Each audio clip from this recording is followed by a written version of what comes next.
एक छोटे से गांव में एक बुजुर्ग घड़ीसाज रहता था। लोग कहते थे कि उसकी घड़ियां सिर्फ समय नहीं बल्कि तकदीर भी दिखाती हैं। उसकी दुकान में अजीबोगरीब घड़ियां थीं। कुछ धीमी चलती थीं, कुछ तेज, और कुछ तो बिल्कुल अलग तरीके से टिक टिक करती थीं।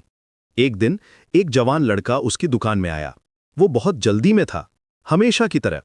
दादाजी, मुझे सबसे तेज घड़ी चाहिए, उसने कहा। मैं हर काम जल्दी करना चाहता हूं, समय बर्बाद नहीं करना चाहता। बुजुर्ग घड़ीसाज ने मुस्कुराते हुए एक छोटी सी सुनहरी घड़ी निकाली।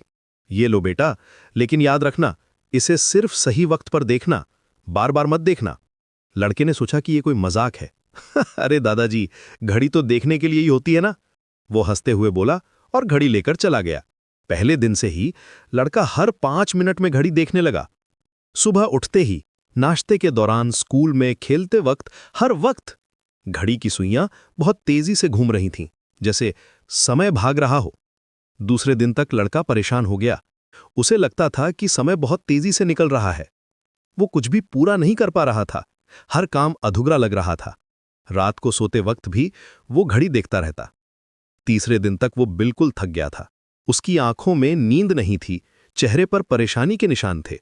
राजेंद्र सिंह, कभी कभी हम भी ऐसा ही करते हैं ना, हर वक्त समय को देखते रहते हैं, गिनते रहते हैं।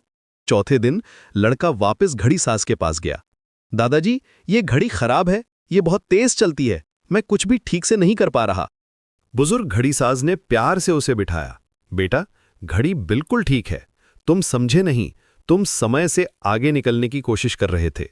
जब तुम बार बार घड़ी देखते हो तो तुम्हारा दिमाग सिर्फ समय के बारे में सोचता रहता है। तुम वो काम नहीं कर पाते जो तुम्हें करना चाहिए। उसने आगे समझाया, देखो, समय एक नदी की तरह है। अगर तुम नदी के साथ बहोगे तो आराम से पहुंच जाओगे, लेकिन अगर तुम नदी से तेज भागने की कोशिश करोगे तो थक जाओगे और कहीं नहीं पहुंचोगे। लड़के को समझ आ गया। तो मुझे क्या करना चाहिए दादाजी? बस जो काम कर रहे हो उसमें पूरा मन लगाओ। घड़ी सिर्फ तब देखो जब जरूरत हो। समय को गिनना छोड़ो, समय को जीना शुरू करो। अगले दिन से लड़के ने घड़ी कम देखना शुरू किया। वो अपने काम में मन लगाने लगा। खेलते वक्त सिर्फ खेल के बारे में सोचता, पढ़ते वक्त सिर्फ पढ़ाई के बारे में। धीरे धीरे उसे लगने लगा कि समय ठीक से चल रहा है। एक हफ्ते बाद वो फिर घड़ीसाज के पास गया। इस बार उसका चेहरा खुश था, आंखों में चमक थी। दादाजी, अब मैं समझ गया, घड़ी सही थी, मैं गलत था। बुजुर्ग घड़ीसाज ने मुस्कुराते हुए कहा, बेटा, सबसे तेज घड़ी वो नहीं होती जो जल्दी जल्दी टिक टिक करती है। सबसे अच्छी घड़ी वो होती है जिसे तुम भूल जाते हो और सिर्फ अपने काम में खुश रहते हो।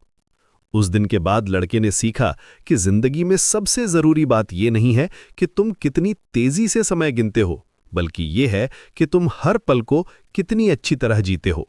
समय हमारा दोस्त है, दुश्मन नहीं। उसके साथ दौड़ने की जरूरत नहीं, उसके साथ चलने की जरूरत है। आज भी वो घड़ीसाज की दुकान में जाता है, लेकिन अब वो समय मांगने नहीं बल्कि समय को समझने जाता है।